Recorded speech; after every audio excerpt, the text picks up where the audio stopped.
ముందుగా బుధవారం బైబిల్ తరగతికి చేరువచ్చిన పరిశుద్ధులందరికీ నా హృదయపూర్వక వందనాలు. ఈరోజు మనం ఈ బుధవారం నుంచి మనం ధ్యానించబోతున్నటువంటి గ్రంథం యెహోషువ గ్రంథం. అంతకుముందు మనం ద్వితీయోపదేశ కాండాన్ని ధ్యానించాం, అది కంప్లీట్ చేసాం. ఈ రోజు నుంచి మనం యెహోషువ గ్రంథాన్ని ధ్యానించబోతున్నాం. కాబట్టి అందరూ మీ వద్దనున్న పరిశుద్ధ గ్రంథం ఓపెన్ చేసి యెహోషువ గ్రంథము 1వ అధ్యాయం నుంచి ఈరోజు మనం ధ్యానించబోతున్నాం. చూడండి, దేవుడు కనాను దేశానికి, వాగ్దాన దేశానికి ఇశ్రాయేలీయుల్ని ఐగుప్తు నుంచి నడిపించాడు మోషే నాయకత్వాన. మోషే నాయకత్వము విజయవంతంగా నడిపించబడింది. అయితే మోషే మృతి పొందిన తర్వాత ఆ నాయకత్వాన్ని దేవుడు ఎవరికి ఇచ్చాడంటే యెహోషువకి ఇచ్చాడు. యెహోషువ ఎవరంటే నూను కుమారుడు యెహోషువ. వీళ్ళు ఎవరంటే దేవుడు కనాను దేశాన్ని సంచరించమని ఒక్కొక్క గోత్రం నుంచి ఆ గోత్రం యొక్క ప్రధానులను పంపించినప్పుడు ఎఫ్రాయిం నుంచి ఎవరు వెళ్ళారంటే యెహోషువ వెళ్ళాడు. ఈ యెహోషువ గురించి మనం ద్వితీయోపదేశ కాండంలో పలుసార్లు చూసి మోషే పక్కనే ఉండినట్లు మనం చూసాం.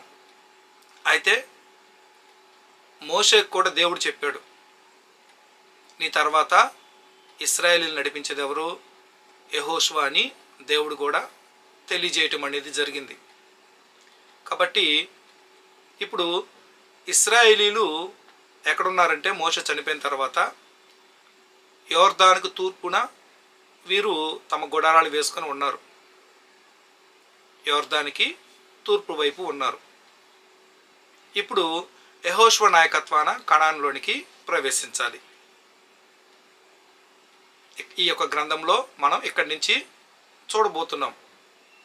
ఈ కనాను అంటే ఎవరంటే మనం అంతకుముందు చూసాము, జలప్రలయంలో రక్షించబడినటువంటి 8 మందిలో మొదటి వారి పేరు ఎవరు చెప్తాం మనం? నోవాహు అంటే ఆ ఓడలో ఉన్నది 8 మంది. ఆ నోవాహుకి హాము ఉన్నాడు కదా, హాము యొక్క 4వ కుమారుడు ఈ కనాను. చూడండి, ఆది కాండము 10వ అధ్యాయం మీరు చూసినట్లయితే, ఆది కాండము 10వ అధ్యాయము 6వ వచనం, హాము కుమారులు కూషు, మిస్రాయిము, పూతు, కనాను అనువారు. కాబట్టి కనాను సంతానం కాబట్టి ఆ యొక్క దేశానికి ఏమని పేరు వచ్చింది? కనాను దేశం అని వచ్చింది పేరు. ఆ కనాను దేశంలో ఉన్నటువంటి జాతులు ఎంతమంది? ఎన్ని జాతులు ఉన్నాయి కనానులో? మనం ప్రతిసారి చూస్తూనే ఉంటాం. ద్వితీయోపదేశ కాండం మీరు చూసినట్లయితే 7వ అధ్యాయము, ద్వితీయోపదేశ కాండము 7వ అధ్యాయము మొదటి నుంచి, నీవు స్వాధీనపరుచుకొనబోవు దేశములోనికి నీ దేవుడైన యెహోవా నిన్ను చేర్చి బహుజనములను అనగా సంఖ్యకును బలమునకును నిన్ను మించిన హిత్తీయులు, గిర్గాషీయులు, అమోరీలు, కనానీయులు, పెరిజ్జీయులు, హివ్వీలు, యోబిసీలను 7 జనములను నీ ఎదుటి నుండి వెళ్ళగొట్టిన తరువాత ఎన్ని జాతులు వచ్చినాయి? లెక్క పెట్టారా? ఎన్ని వచ్చినాయి? 7 జాతులు. ఇప్పుడు ఈ 7 జాతుల్ని వీరేం చేయాలి? వెళ్ళి జయించాలి. కానీ యెహోషువ నాయకత్వాన కనాను మొత్తము జయించబడిందంటే లేదు. తర్వాత దావీదు, సొలొమోను ద్వారా చాలా వరకు కనాను దేశాన్ని ఆక్రమించారు. కానీ పూర్తిగా అయితే అది జరగలేదు. కాబట్టి యెహోషువ నాయకత్వాన దేవుడు కనానులోనికి ప్రవేశం ఎలా జరిగింది, కనానులో జరిగినటువంటి కార్యాలు ఏంటన్నది మనం ఈ యొక్క యెహోషువ గ్రంథంలో మనం చూడబోతున్నాం. యెహోషువ గ్రంథము మొదటి అధ్యాయము 1వ వచనం నుంచి, యెహోవా సేవకుడైన మోషే మృతి నొందిన తర్వాత యెహోవా నూను కుమారుడును మోషే పరిచారకుడు నైనా యెహోషువకు ఇలాగు సెలవిచ్చెను. మనం ముందే చెప్పుకున్నాం కదా, యెహోషువ ఏమై ఉన్నాడు? మోషే పరిచారకుడై ఉన్నాడు. మోషేకు అసిస్టెంట్ అన్నమాట, హెల్ప్ చేసేవాడు, సహాయకుడిగా ఉండేవాడు. నా సేవకుడైన మోషే మృతి నొందెను. దేవుడు మాట్లాడుతున్నాడు, నా సేవకుడైన మోషే మృతి నొందెను. కాబట్టి నీవు లేచి నీవును ఈ జనులందరూ ఈ యోర్దాను నది దాటి నేను ఇశ్రాయేలీయుల కిచ్చుచున్న దేశమునకు వెల్లుడి. ఎక్కడికి వెళ్ళాలంట? ఈ నేను ఇశ్రాయేలీయులకు ఇచ్చుచున్న దేశమునకు వెల్లుడి అంటే దేవుడు ఇచ్చేసాడు అనమాట. ఇచ్చుచున్న దేశమునకు వెల్లుడి దేవుడు ఇచ్చేసాడు, ముందే నిర్ణయం చేశాడు. ఈ యొక్క దేశాన్ని ఇస్తానని దేవుడు వాగ్దానం ఎవరికి చేశాడు? మనందరూ తెలుసు. అబ్రహాంకు చెప్పాడా? దేవుడు అబ్రహాంకు చెప్పాడా లేదా? చెప్పాడు. ఆదికాండం ఒకసారి చూస్తే 12వ అధ్యాయము, ఆదికాండము 12వ అధ్యాయము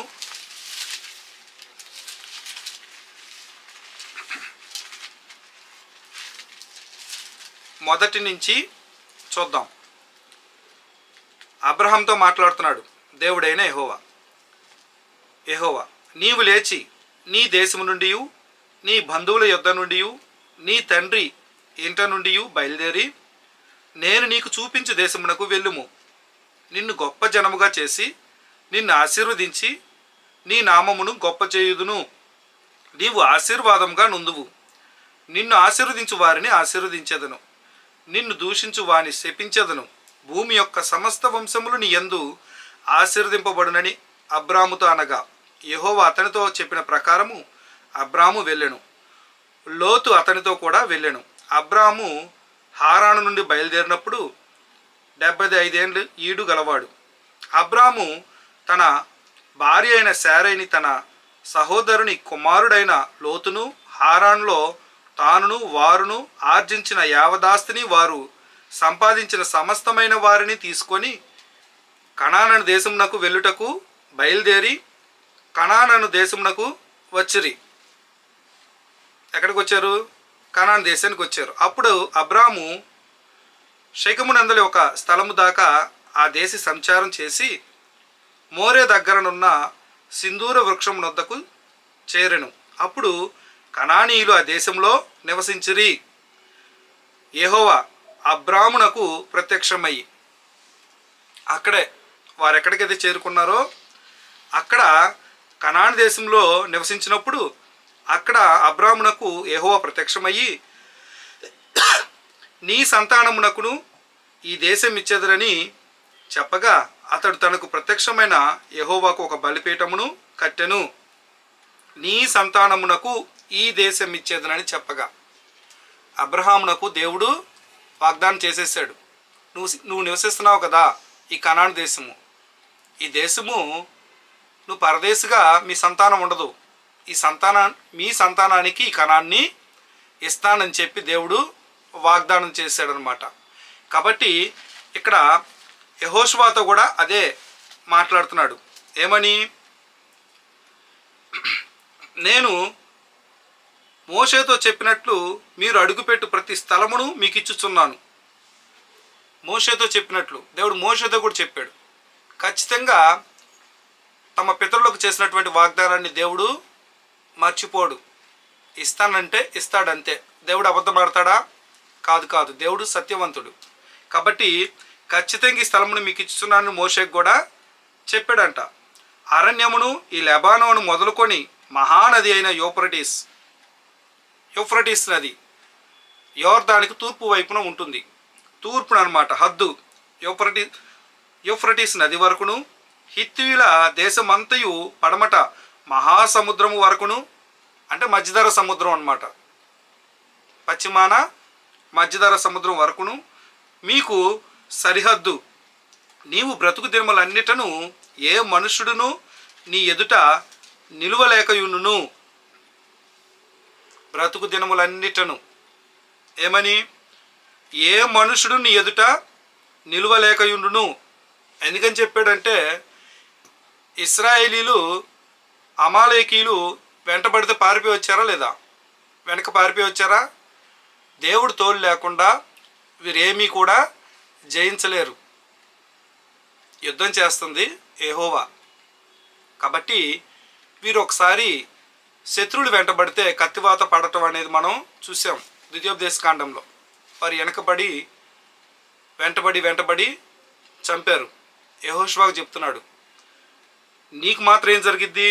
నీవు బ్రతుకు దినములన్నిటిను ఏ మనుషుడును నీ ఎదుట నిలువలేక యుండును. ఎందుకని? నేను మోషేకు తోడై ఉండినట్లు నీకును తోడై ఉందును. ఇంకా దేవుడు తోడుగా ఉంటే గమ్యస్థానాలకు చేరుకోరా? మన గమ్యాలు మనకున్నటువంటి డెస్టినేషన్ అన్నమాట. ఇవి చేరుకోవాలంటే మన సొంత ప్రయత్నాలు కాదు, దేవుడిపై ఆధారపడేవారు ఖచ్చితంగా తమ లక్ష్యాలను ఛేదిస్తారు. దేవుడు అదే చెప్తున్నాడు, నేను మీకు తోడుగా ఉంటే మీరు పెట్టుకున్న గురిని మీరు సాధిస్తారు. మీరు పెట్టుకున్న గురి వద్దకు మీరు వెళ్ళగలరు. దేవునికి వేరుగా ఎవరు ఏమీ సాధించలేరు. గోల్స్ పెట్టుకుంటారు అంతే, కానీ వాటిని సఫలం చేసేది దేవుడే. కనాను దేశాన్ని దేవుడు ఆల్రెడీ ఇచ్చేశాడు. కాబట్టి ఖచ్చితంగా దేవుడు పితరులతో చేసిన ప్రమాణాన్ని నెరవేర్చుకుంటాడు. మోషేకి నేను తోడై ఉండినట్లు నీకు కూడా నేను తోడై ఉంటాను అంటున్నాడు. నిన్ను విడువను, నిన్ను ఎడబాయను, నిబ్బరం కలిగి ధైర్యంగా నుండుము. ఎందుకని నిబ్బరం కలిగి ధైర్యంగా ఉండాలంటే కారణం ఒకటే, నేను నిన్ను విడుస్తున్నానా? లేదు కదా. నిన్ను ఎడబాస్తున్నానా? ఎడబాయను, విడువను, ఎడబాయను. కాబట్టి ఇంకెలా ఉండొచ్చు అంటున్నాడు? నిబ్బరం కలిగి ధైర్యంగా ఉండుము. ఇంక నిన్ను జయించేది ఎవరు? నీకు శత్రువులు ఎవరు? నీ ఎదుటి నుంచి శత్రువులు పారిపోతారు తప్ప శత్రువులు నిన్ను తరుముతారా? తరమరు. కారణం ఏంటి? నేను నిన్ను విడువను, ఎడబాయను. దేవుడు తోడుగా ఉన్నటువంటి వ్యక్తులు ధైర్యంగా ఉంటారు. వారు తమ యొక్క లక్ష్యాలను ఛేదిస్తారు. దేవునిపై ఆధారపడి పనిచేసేవారు జయమునందుతారు. కాబట్టి ఏ మనిషికైతే దేవుడు తోడుగా ఉండడో, ఏ మనిషినైతే దేవుడు వారితో ఎడబాటును కలిగి ఉంటాడో అటువంటి వ్యక్తులు ఏమైపోతారు? అపజయాల పాలు అవుతారు. మోషేను ఎలాగైతే దేవుడు తోడుగా ఉండి నడిపించాడో, నేను కూడా నీకు తోడుగా ఉండి నా సన్నిధిని ఉంచి నిన్ను ఎడబాయకుండా, కనాన్లో ఉన్నటువంటి బలమైనటువంటి జాతులు వాళ్ళు. అలాగే కాదు, కనాన్లో జైంట్స్ కూడా ఉండేవాళ్ళు, అంటే పెద్ద పెద్ద ఉన్నత దేహులు ఉండేవాళ్ళు. కాబట్టి వారిని చూసి భయపడాలా? లేదు కదా. ఎందుకంటే నేను నిన్ను ఎడబాయను అని నాయకుడిగా ఉండవలసినటువంటి యెహోషువను దేవుడు ఇక్కడ బలపరచటం అనేది జరిగింది. నాయకుడికి ఉండవలసినటువంటి లక్షణం నిబ్బరంగా ఉండాలి, ధైర్యంగా ఉండాలి. నాయకుడికి ఆ లక్షణం ఉంటేనే వెనకాల ఉండే వాళ్ళు కూడా ఎలా ఉంటారు? ధైర్యంగా ఉంటారు. నాయకుడే పిరికితనంగా ఉంటే అందరూ పిరికితనంగానే ఉంటారు. కాబట్టి దేవునికి తెలుసు నాయకుడు ఎలా ఉండాలో. కాబట్టి నాయకత్వం కింద ఉన్నటువంటి యెహోషువను దేవుడు బలపరుస్తున్నాడు. మోషేకిలాగే నీకు కూడా నేను తోడుగా ఉంటాను, నిబ్బరం కలిగి ధైర్యంగా ఉండుము. మరి మన జీవితాల్లో మనము నిబ్బరం కలిగి ధైర్యంగా ఉంటున్నామా? ధైర్యాన్ని కోల్పోతున్నామా? నిబ్బరంగా ఉండలేకపోతున్నామంటే కారణం ఏంటంటే దేవుడు నాకు తోడుగా లేడనుకుంటున్నారేమో. దేవుడు సర్వాంతర్యామి, అన్ని చోట్ల ఉంటాడు. కానీ మన యొక్క అవిధేయతలను బట్టి మనకేమని అపనమ్మకం వచ్చింది? దేవుడు నాకు తోడుగా లేడు అనే అపనమ్మకం వచ్చింది. ఎందుకంటే మన అవిధేయతలు, మన యొక్క అపరాధములు, మన పాపములు దేవుడిని ఏం చేస్తాయి? దూరం చేస్తాయి. అటువంటి వ్యక్తులకు ధైర్యంగా నేను ఉండగలను అనిపిస్తుందా? నిబ్బరంగా ఉండగలరా? ఉండలేరు. భవిష్యత్తు వారిని భయపెడుతూ ఉంటుంది. కానీ దేవుని పిల్లలు భవిష్యత్తును బట్టి ఎప్పుడు భయపడరు. ఎందుకంటే దేవుని పిల్లలకు దేవుడు ఎప్పుడు కూడా దుర్గంగా ఉంటాడు. అలాగే ఇక్కడ యెహోషువ విషయంలో కూడా దేవుడు అలాగే ఉంటానంటున్నాడు. ఎందుకని ఎన్నో విజయాలు పొందాల్సిన వారే ఉన్నారు ఇశ్రాయేలీలు. నాపై ఆధారపడండి, నేను మీకు తోడుగా ఉన్నాను అని చెప్తున్నాడు. వారికి ఇచ్చేదని నేను వారి పితరులతో ప్రమాణం చేసిన ఈ దేశమును నిశ్చయంగా నీవు ఈ ప్రజల స్వాధీనం చేసేదవు. నిశ్చయంగా ఈ ప్రజల స్వాధీనం చేసేదవు. ఖచ్చితంగా, నిశ్చయంగా అంటే ఖచ్చితంగా జరిగిద్దంతే. అది ఇశ్రాయేలీల అర్హతను బట్టా కానే కాదు, దేవుడు సంకల్పించాడంతే. ఇశ్రాయేలీలకి ఆ దేశాన్ని ఇవ్వాలని పితరులకు దేవుడు ఎప్పుడో చెప్పాడు. మోషేకు కూడా చెప్పాడు. యెహోషువ నాయకత్వం గురించి మోషేతో మాట్లాడా లేదా? మోషేతో కూడా మాట్లాడాడు దేవుడు. చూడండి, అయితే నీవు నిబ్రం కలిగి జాగ్రత్త పడి బహుధైర్యంగా నుండి నా సేవకుడైన మోషే నీకు ఆజ్ఞాపించిన ధర్మశాస్త్రం అంతటి చొప్పున చేయవలెను. కండిషన్, నేను నీకు తోడుగా ఉంటాను, నిన్ను విడువను, ఎడబాయను. ఎప్పటి వరకు? నువ్వేం చేయాలి? మోషే నీకు ఆజ్ఞాపించిన ధర్మశాస్త్రం అంతటి చొప్పున చేయవలను. నువ్వు చేయాలి. నీ నాయకత్వం కింద ఉన్నటువంటి మనుషులందరూ కూడా ఏం చేయాలి? మోషే ధర్మశాస్త్రాన్ని దేవారాత్రములు ధ్యానించాలి. అంటే వారి యొక్క హృదయమందు ఉంచుకొని ధర్మశాస్త్రం చొప్పున జరిగించాలి. అంతే. దేవునితో సరైన సంబంధం ఏం కలగజేస్తుందంటే వాక్యమే. దేవుని మాటలు ప్రేమించి అలాగూ నడుచుకునే ప్రతి ఒక్కరూ దేవునితో మంచి సంబంధాన్ని కలిగి ఉంటారు. అటువంటి వ్యక్తులను దేవుడు విడువడు, ఎడబాయడు.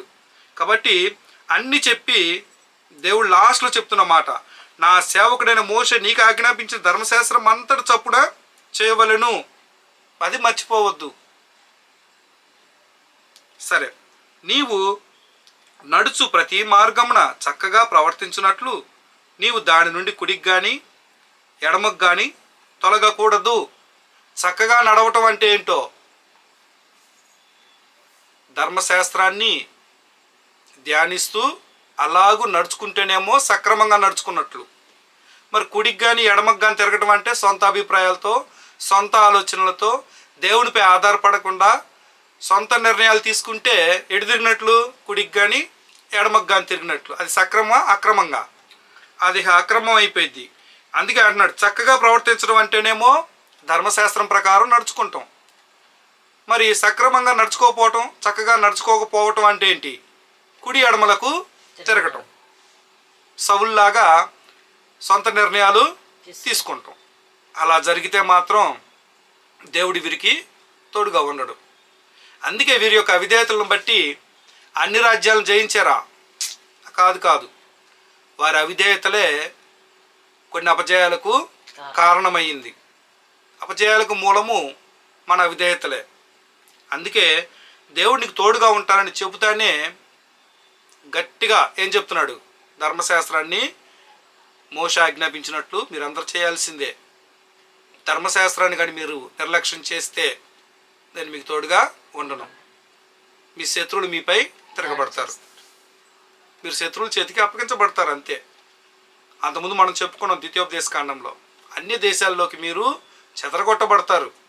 మీరు ఆ దేశంలో ఉండటానికి ఇంకా నేను సమ్మతించను. మీరు నా మాట వింటేనే, పరిశుద్ధంగా జీవిస్తేనే,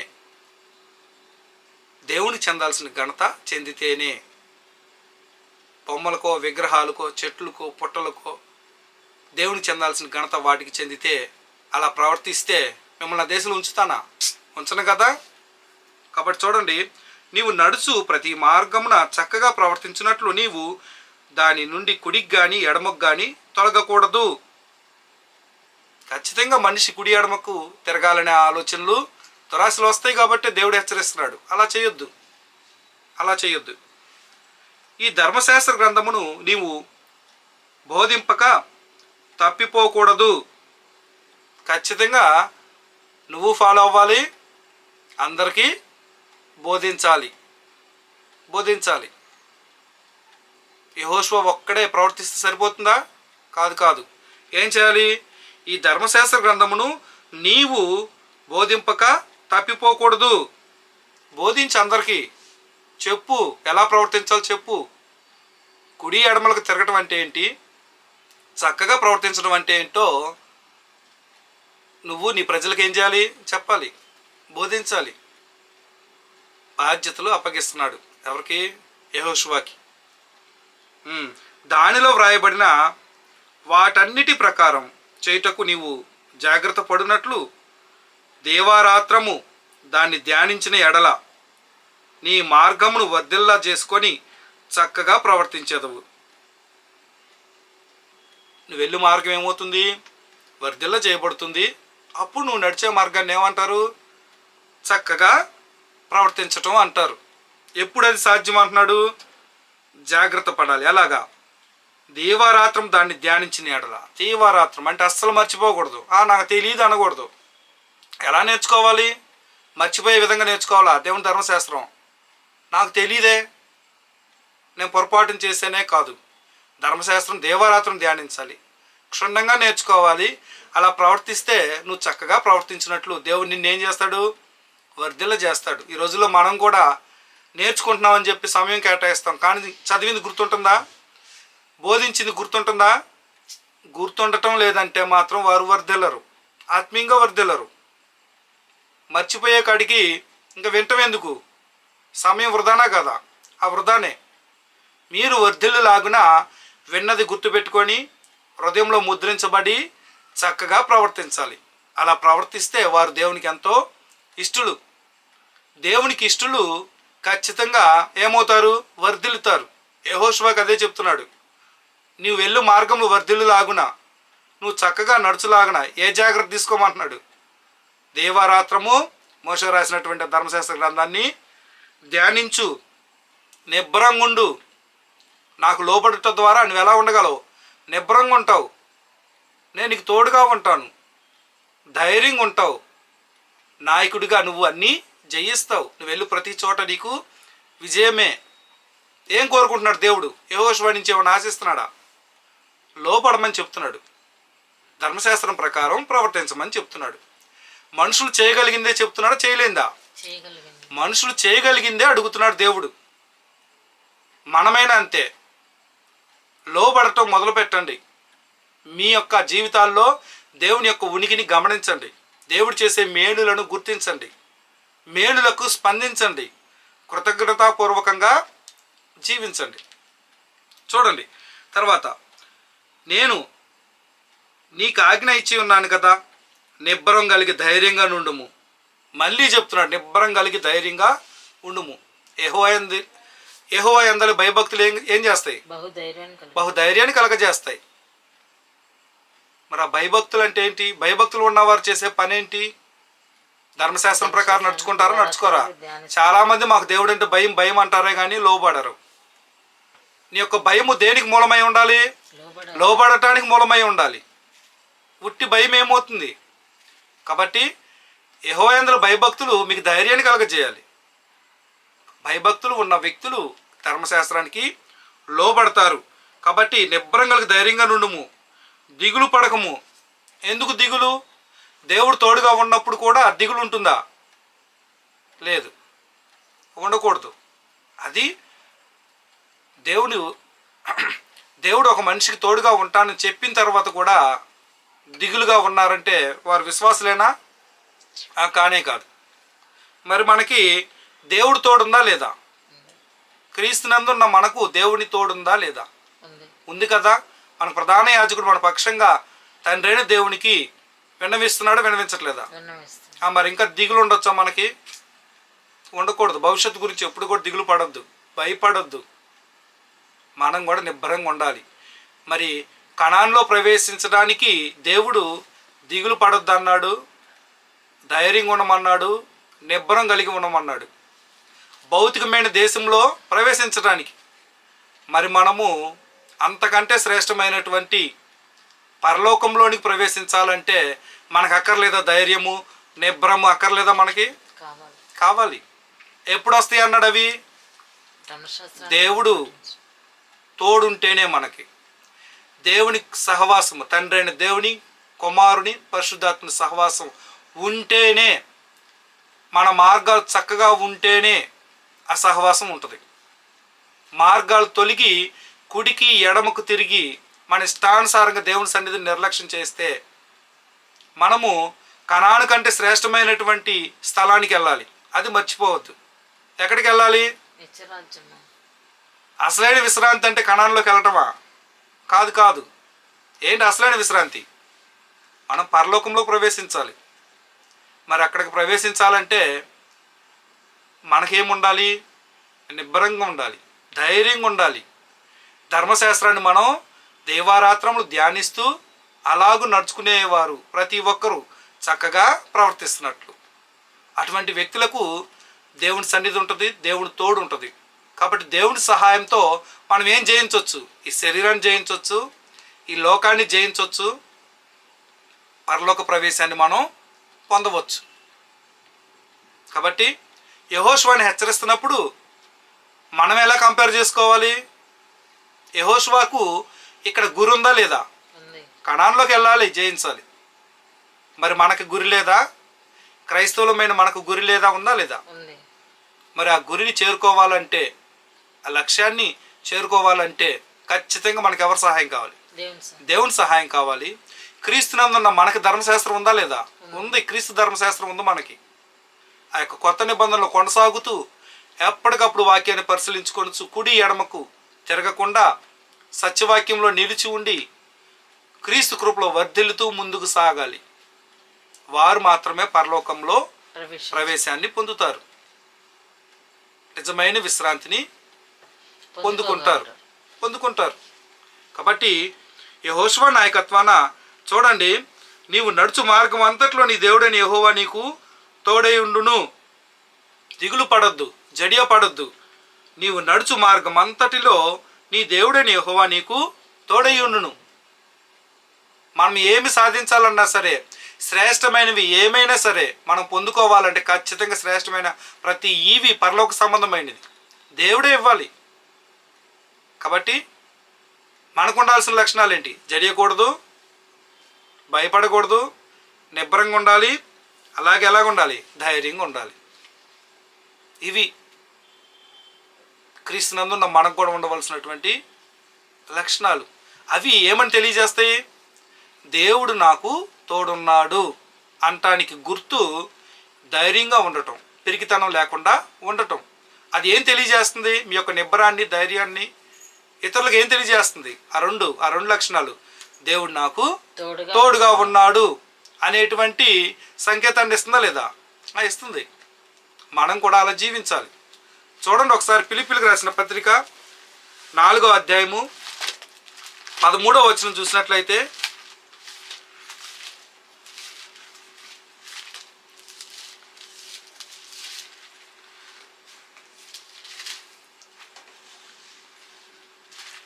అపోస్తలుడైన పౌలు ఫిలిప్పీయులకు రాసిన పత్రిక 4వ అధ్యాయము 13వ వచనం చూడండి.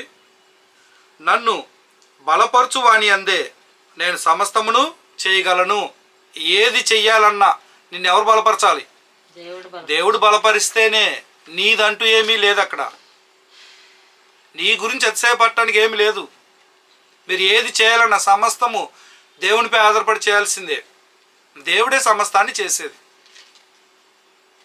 కాబట్టి అక్కడ యెహోషువకు చెప్పింది కూడా అదే. మోషేకు నేను తోడే ఉన్నాను కాబట్టే ఏం జరిగింది? యొర్దాను తూర్పు దాకా వచ్చారు. మరి నువ్వు కూడా కనాన్లో ప్రవేశం జరుగునట్లు, అక్కడ ఎన్నో విజయాలు పొందినట్లు ఏం చేయాలి? మోషేకు నేను తోడై ఉండినట్లు నీకు నేను తోడై ఉండాల్సిందే. అది గుర్తుపెట్టుకో. నేను నీకు తోడై ఉండులాగిన నువ్వేం చేయాలి? ధర్మశాస్త్రాన్ని బాగా నేర్చుకో, ఇతరులకు బోధించు. నువ్వు అలా ప్రవర్తించు, ఇతరులకు కూడా ప్రవర్తించమని బోధించు. మనం చేయాల్సిందేంటి మరి? ఇప్పుడు మనమేనంతే. వాక్యం నేర్చుకోవాలి, మన కుటుంబ సభ్యులకి నేర్పించాలి, చక్కగా ప్రవర్తించాలి. దేవుని యొక్క తోడుతో, దేవుని యొక్క సహవాసంతో ముందుకు కొనసాగుతూ పరలోకంలో మనం ప్రవేశించాలి. అది జరగాల్సింది. దేవుడు ఎలా నడిపిస్తాడు? తాను చేసిన వాగ్దానాన్ని ఎలా నెరవేరుస్తాడు? ఎలా తోడుండి తన యొక్క వాగ్దానం నెరవేర్చాడు అన్నది మన పాత నిబంధనలో చూస్తే కొత్త నిబంధనకు వచ్చేసరికి క్రీస్తునందు ఉన్న మనల్ని దేవుడు ఇప్పటికీ పరలోకానికి నడిపించడానికి తన పని ఇప్పటికీ చేస్తూనే ఉన్నాడా, ఆగిపోయాడా? దేవుడు సృష్టి మొత్తాన్ని చేశాడు, కానీ యేసుక్రీస్తు లాంటి సారూప్యాన్ని మనలో తీసుకురావటానికి దేవుడు ఇప్పుడు నిరంతరం పని చేస్తూనే ఉన్నాడు. నూతన సృష్టి అనేది దేవుడు ఇంకా ఆపల. మనలో నూతన సృష్టి అనేది దేవుడు పని చేస్తూనే ఉన్నాడు.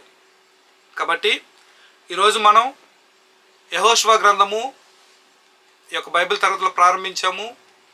మొదటి అధ్యాయము మొదటి 9 వచనాలు మనం ధ్యానించాం.